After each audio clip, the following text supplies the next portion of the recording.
is we're going to be in Ezra 5 tonight. I just wanted you to know where Lucas was and why the old guy was up here. And I'm going to try and get in and get going pretty quick because I told Lucas, I said, what can I do to help? He said, can you speak in a couple weeks? I said, sure. What are you going through? He said, Ezra. And I'll just tell you, my first reaction is like, why in the world are you taking middle schoolers and high schoolers through Ezra unless they're going to be a part of a construction project pretty soon, which I don't think you are. But here we are. So we're going to get into this and see some things. But my hope for you tonight is that at least in one or two things that I can draw something out of activities that was going on 2,500 years ago and apply it not just to your life, but to my life too. All right? So that's the goal. We're going to be in Ezra 5 and 6. I am going to do a lot of summarizing. But I'm going to start with this point, and I've got 4 of those tonight. But the first thing that I want you to grasp overall is that God accomplishes His purposes by giving purpose to His people. God accomplishes His purposes by giving purpose to His people. And so last week, from what I understand, Lucas talked about perseverance and the need for perseverance and how God worked through the people of Israel for what He had asked them to do. And He wanted His temple to be rebuilt. Do y'all remember y'all talking about a temple being rebuilt? Anyone? Yeah. All right. I appreciate you. I'm going to take, okay, there it's Watkins. I appreciate it, Watkins. You were taking good notes last week. So why did God want His temple to be rebuilt? Well, back in those days, the temple was like a really big, tangible expression of God's presence. And so where God's temple was, there was this opportunity for people to see what is it like to be in right relationship with God and in close proximity to God. Not something that they could fully grasp and understand, but it was a tangible thing. And I like tangible things. I don't know if you like tangible things, but I sometimes like to joke around or like hint at things. I like to surprise my kids. My kids really don't like me doing surprises because there's too much waiting. They really don't know what's happening. Sometimes the surprises that I think are awesome are really lame to them. And so, it's helpful that in a world where we like instant gratification and other things like that, that God wants us to have a tangible understanding of who He is.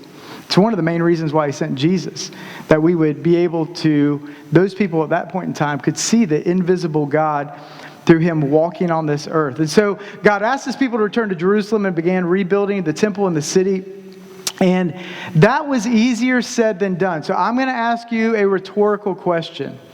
Scott Sorgis, this is not rhetorical, but what does rhetorical mean? Rhetorical is like a question.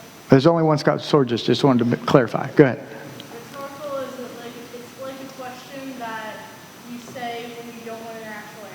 Okay, well, I do want an answer. I just don't want you to say it out loud. But a lot of people, they ask those questions, and then it becomes very embarrassing, middle schoolers, when you answer out loud, and the guy or girl intended it to not be answered out loud. So don't answer this out loud.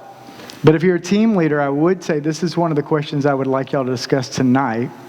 And the question is this: is it easier for you to participate in the things that are celebrated by the world, or is it easier for you to participate in the things that are celebrated by God? Okay, rhetorical, don't answer it now, you can talk about it later. But I'm going to say, because I asked it and I can answer out loud, I'm going to say it's easier to participate in the things that the world celebrates.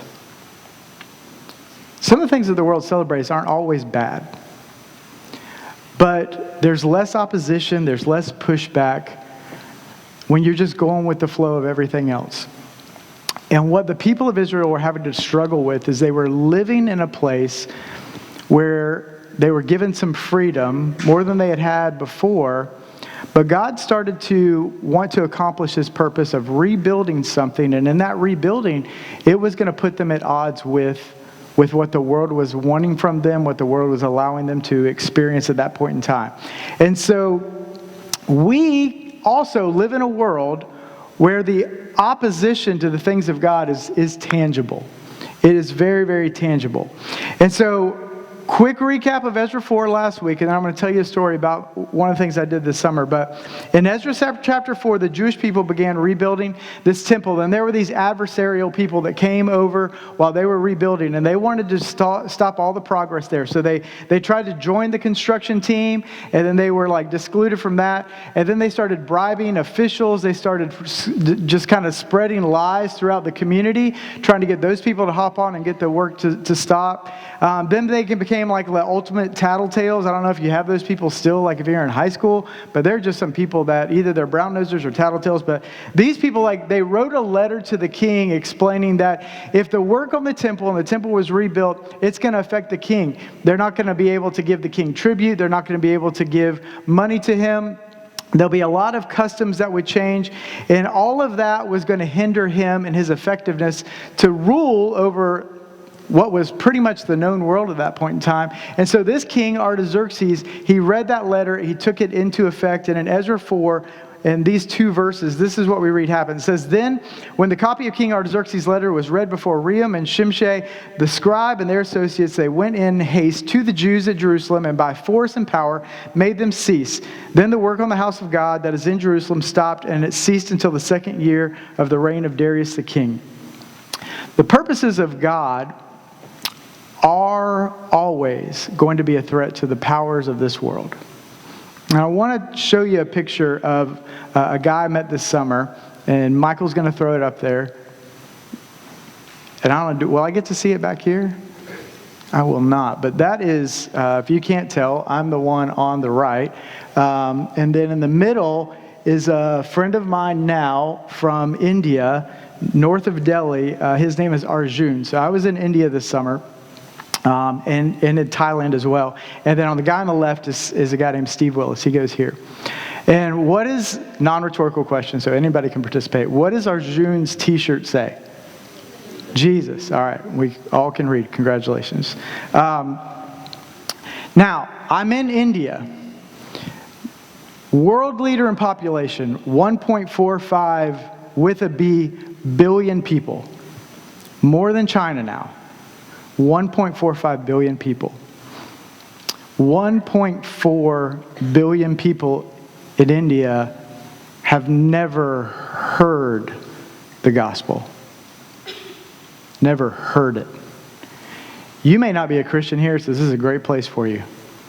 But if you've come here more than a couple times, you've at least had the chance to hear the gospel.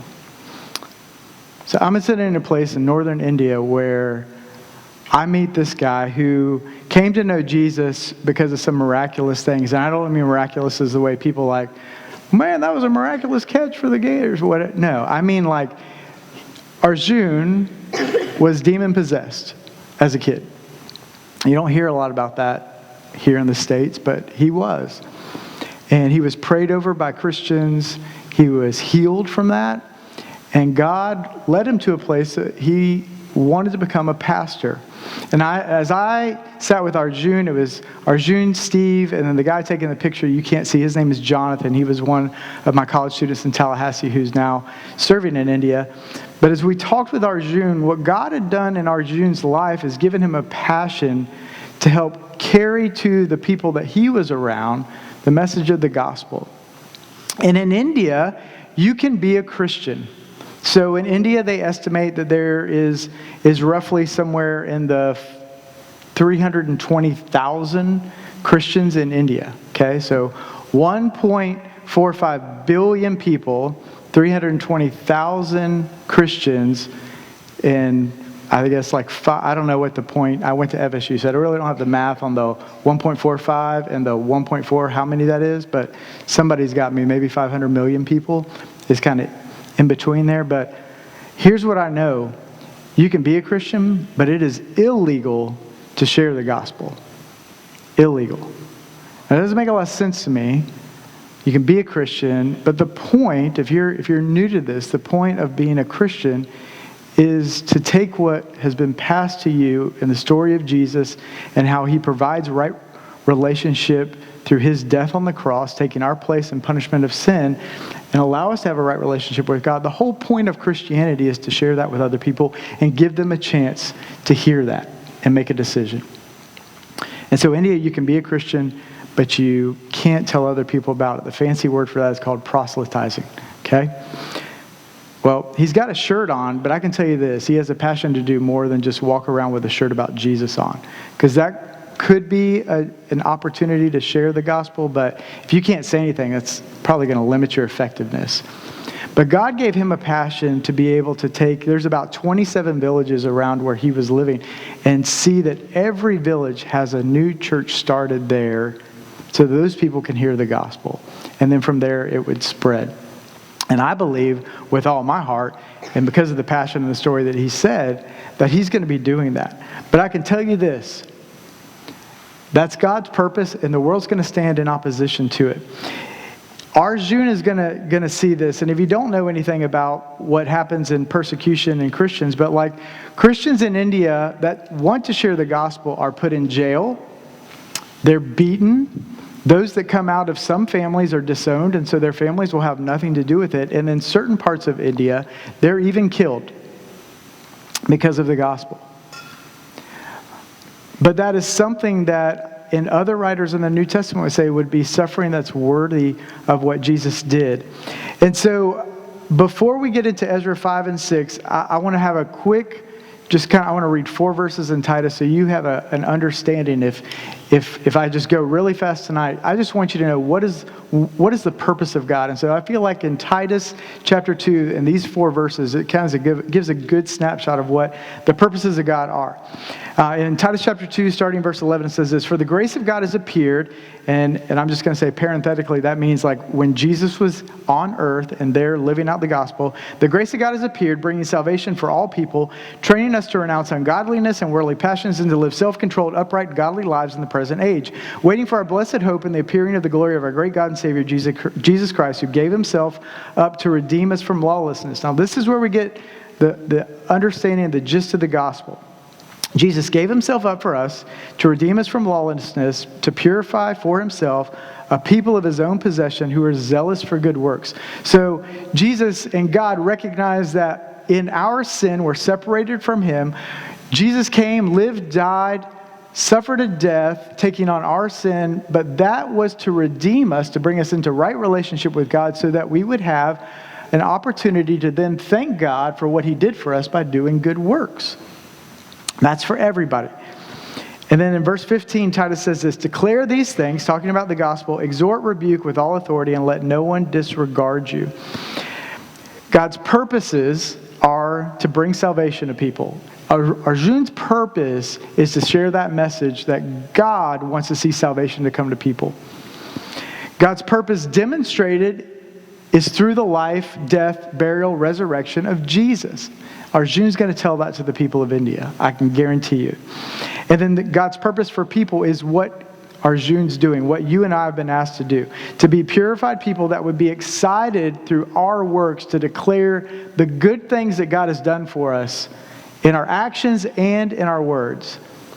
And so when we look at the first 2 things I said was God accomplishes his purposes by giving purpose to his people. Second thing was the purposes of God are a threat to the powers of this world. And the third thing that I want to talk about is God's purposes will prevail. So this is what we'll get in Ezra 5 and a little bit into Ezra 6. But here's a recap of Ezra 5, because there's a lot of stuff going on here. But Ezra 5 is this. So God sends prophets Haggai and Zechariah to give a message to the people. And the message to the people is, hey, start building the temple of the Lord. He wants to be a light to this area, an opportunity for you to worship and commune with him.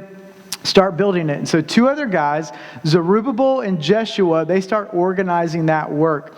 And as they begin this construction project, at that point in time, the Persian government, they have some kind of building inspector crew that comes around. And the building inspector crew comes on site of where the temple is, and they start asking questions. They want to know everybody's name that's building this, and they want to know who's giving you permission to do all of this construction, because it surely wasn't the Persian government, or so they thought. And so this lead building inspector guy, his name is Tatnai. And so as they take down the names of the officials, or the officials take down the names of everybody, they said they're going to send a letter back to the king to figure out what's going on. But the cool thing to me, and I think this is where I see from this story that when you're about God's purposes, you know His purpose is going to prevail, and so you should have some confidence on your side, is that they didn't stop them from building.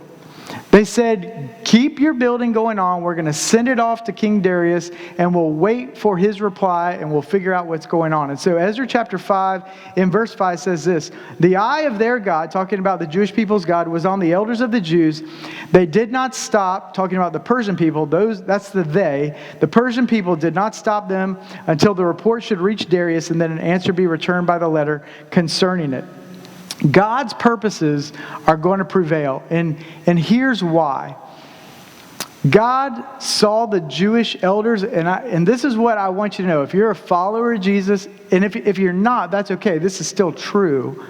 But it may not be as true for you right now if you're not a follower of Jesus as it could be in the future. But here's what I want you to know if you're a Christian. God sees you. And I don't mean that in a, hey, he's watching you, in a, hey, he knows every single thing you do. I mean, he does. He's God. Like, he wouldn't be God if he didn't. But I mean that in a way that God's attention and God's gaze is on you because you're his people. It's on you because he knows that part of his purposes are using you to do the things that he wants to accomplish. He sees you and he wants you to accomplish things in Alachua County that he doesn't want other people to accomplish. Whether that's in your family, whether that's in your neighborhood, whether that's in your classroom, your homeschool co-op group, that's on your team, that's on your band, that's wherever you are. God sees you and he wants to support you and he wants to encourage you to be a part of the work that he's wanting to do through you specifically. Sometimes that accomplishing work is with other people, but sometimes that work is just for Landon, just for Faith, just for Lucy, just for Matthew. And so Zerubbabel and Jeshua, as they are talking to this building inspector, it gives them an opportunity to share about what had happened with this whole building construction project. And so part of the inquiry and what this guy, Tat and I were writing down, is going to be found in verses 11 through 16 in Ezra 5. And I'm going to read this. This is part of the letter that goes back to King Darius. And so Tat and I is writing all this down. And in his letter back to the king, this is what we read. And this was their reply to us. This is what the Jewish people said to us. We're the servants of the God of heaven and earth, and we're rebuilding this house that was built many years ago, which a great king of Israel built and finished. That king was Solomon. Then everything got screwed up in the history of Israel, and this temple got destroyed. Verse 12. But because our fathers had angered God of heaven, because they were sinning, God gave them into the hand of Nebuchadnezzar, king of Babylon, the Chaldean, who destroyed the house and carried away the people of Babylonia. However, in the first year of Cyrus the king of Babylon, Cyrus the king made a decree that this house of God should be rebuilt.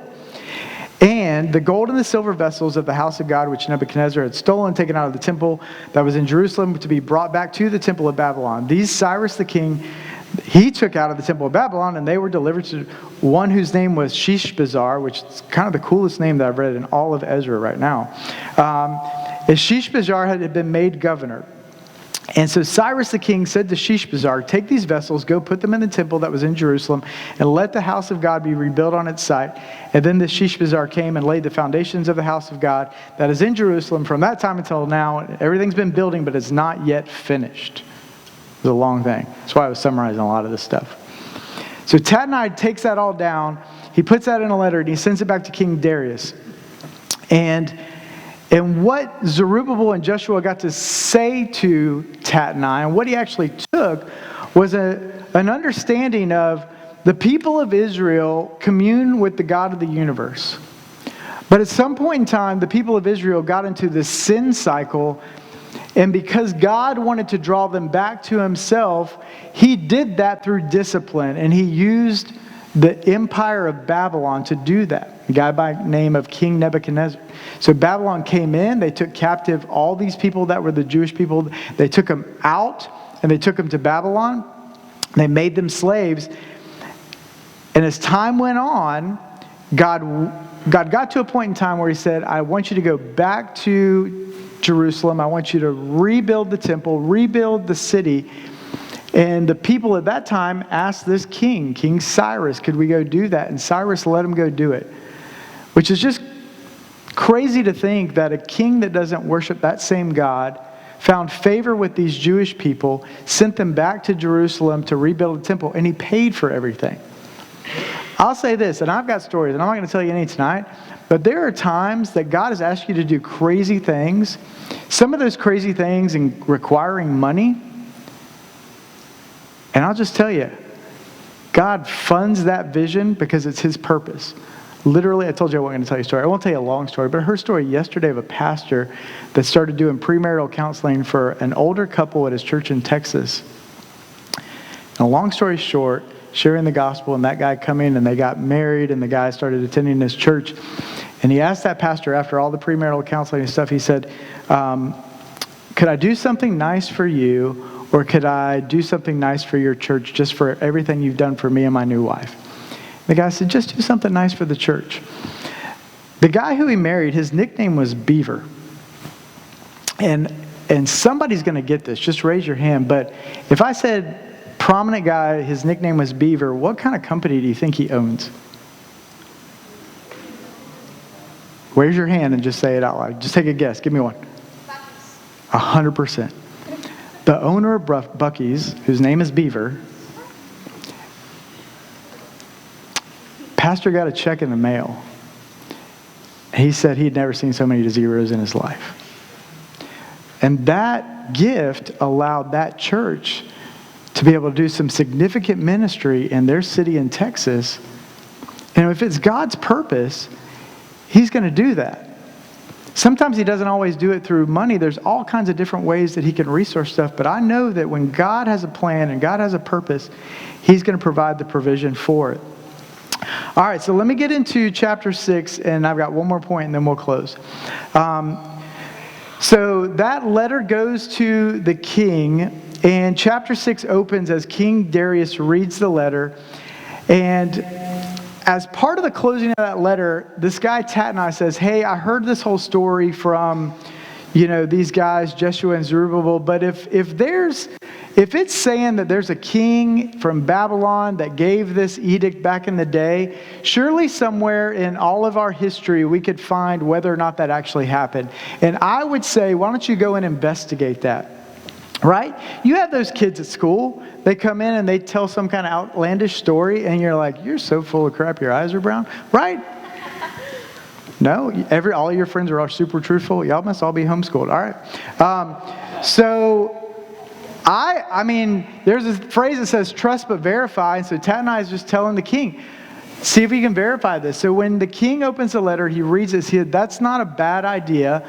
Let's see if we can find anything in our history that gives credit to this story. And so in Ezra chapter 6, starting in verse 2, this is what we read. And in Ecbatana, the citadel that is in the province of Media, a scroll was found on which was written, quote, a record. In the first year of Cyrus the king issued a decree concerning the house of God at Jerusalem. Let the house be rebuilt, the place where sacrifices were offered, and let its foundations be retained. And it goes on to just verify the same exact things that Zerubbabel and Jeshua had said had happened. And so at the end of that, what we see is that when God gives a purpose, even though it may not come to fruition right away, God's purposes will ultimately, one day, be confirmed. It may not be right now and immediately, but if He gives a purpose, if He gives a promise, it ultimately will be confirmed. And so when this record is found, King Darius then, he sends a letter of approval back with Tatnai to say, hey, I want the work to continue. And I'm going to read an excerpt of his letter. So Tatnai sends a letter to King Darius. Darius does the investigation, finds King Cyrus actually did say all this stuff. And then King Darius writes a letter back. So again, this is a king who doesn't worship this God. And he writes this. This is verses 9 through 12. He says, whatever is needed, bulls, rams, or sheep for burnt offerings to the God of heaven, wheat, salt, wine, or oil, as the priests at Jerusalem require, let that be given to them day by day without fail, that they may offer pleasing sacrifices to the God of heaven and pray for the life of the king and his sons. I also make a decree that if anyone alters this edict, this is crazy right here, a beam shall be pulled out of his house, that person will be impaled on it, his house shall be made a dunghill. May the God who has caused his name to dwell there overthrow any king or people who should put out a hand to alter this, or to destroy this house of God that is in Jerusalem. I, Darius, make a decree, let it be done with all diligence. So you have another king. Again, at that point in time, the most powerful person in the entire world says, let this building construction project of a temple of God commence.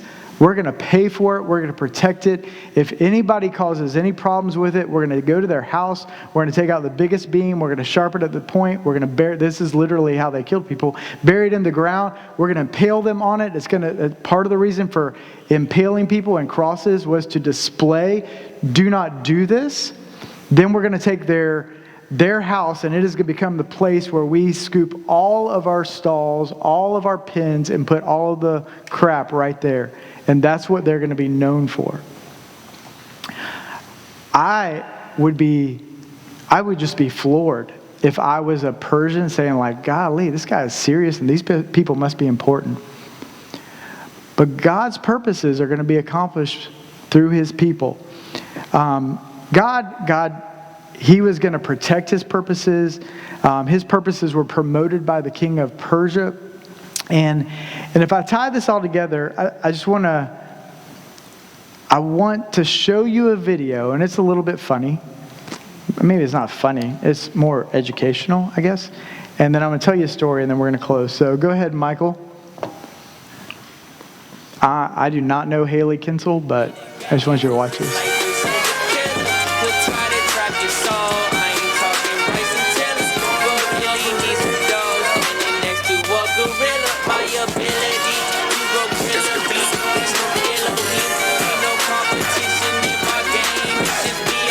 All right. So, trivia contest. What is this sport called? Whoa. I saw your hand back there. Yeah, you. The only one that's raising their hand. What is it? Barrel racing, okay? Barrel racing. It's a rodeo sport. Haley from, what ChatGPT or whatever told me when I Googled it, set a world record 2 years ago, all right? So, here I am, my senior year in high school.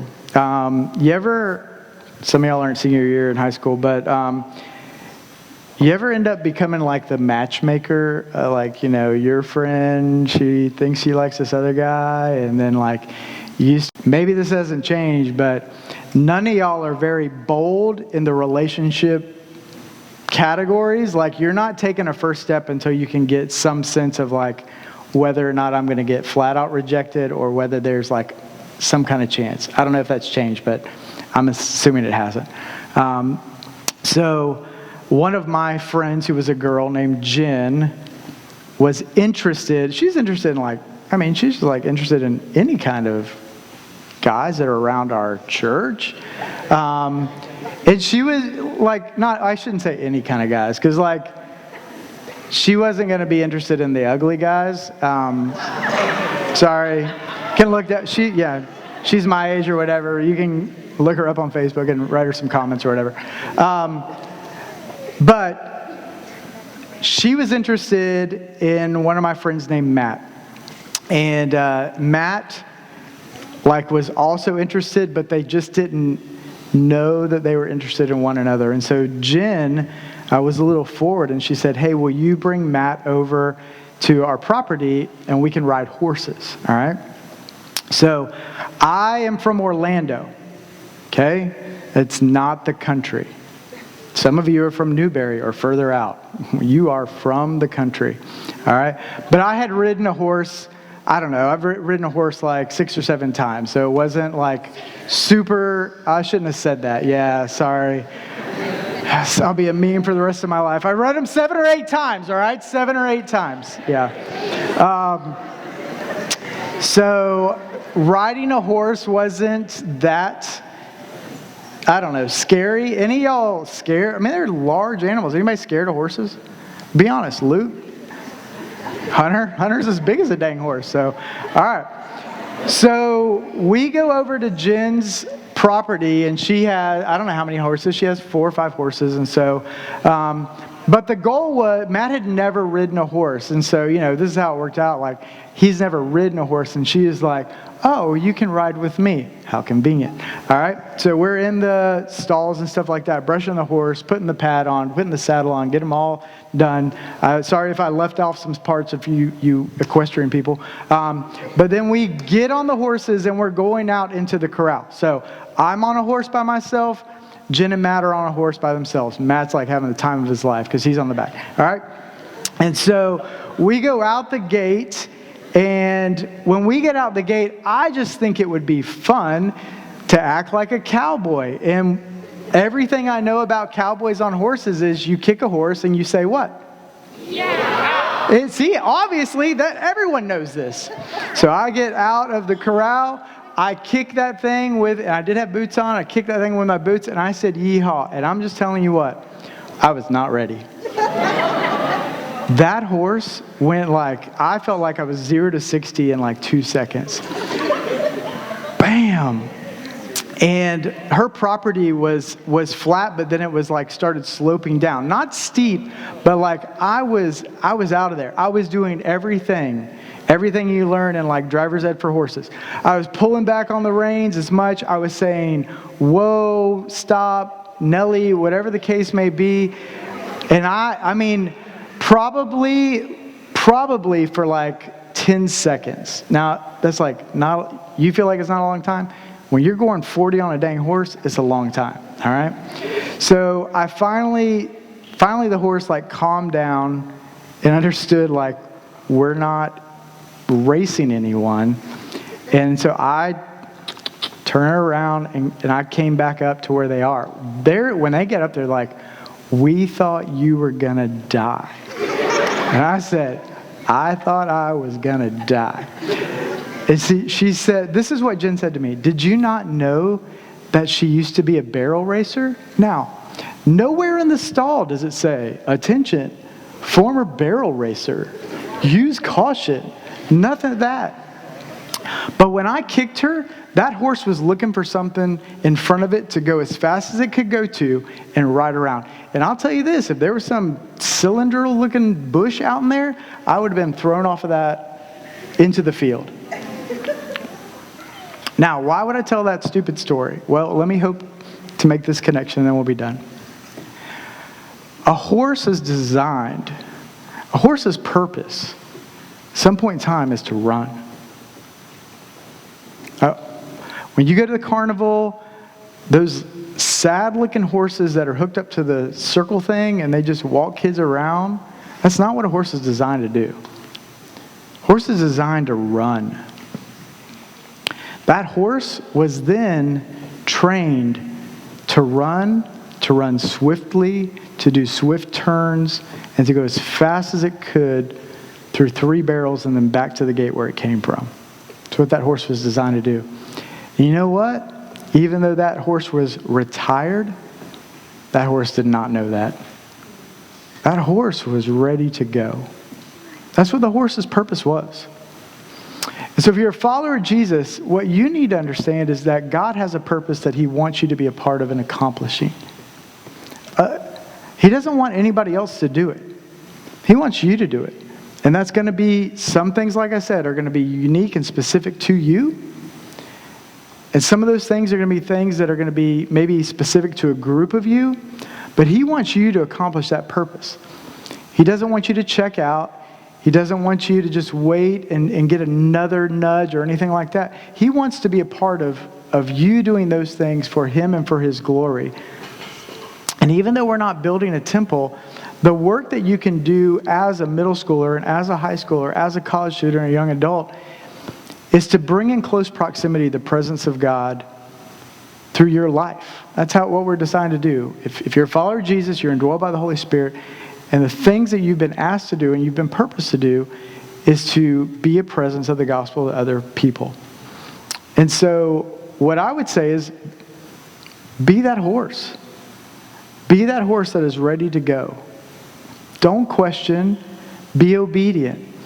If there's some questions to be had, don't just have it in your mind. Find somebody that's older than you and say, hey, I think God is asking me to do, and get their advice. Get some input from them, because he wants you to accomplish his purpose. And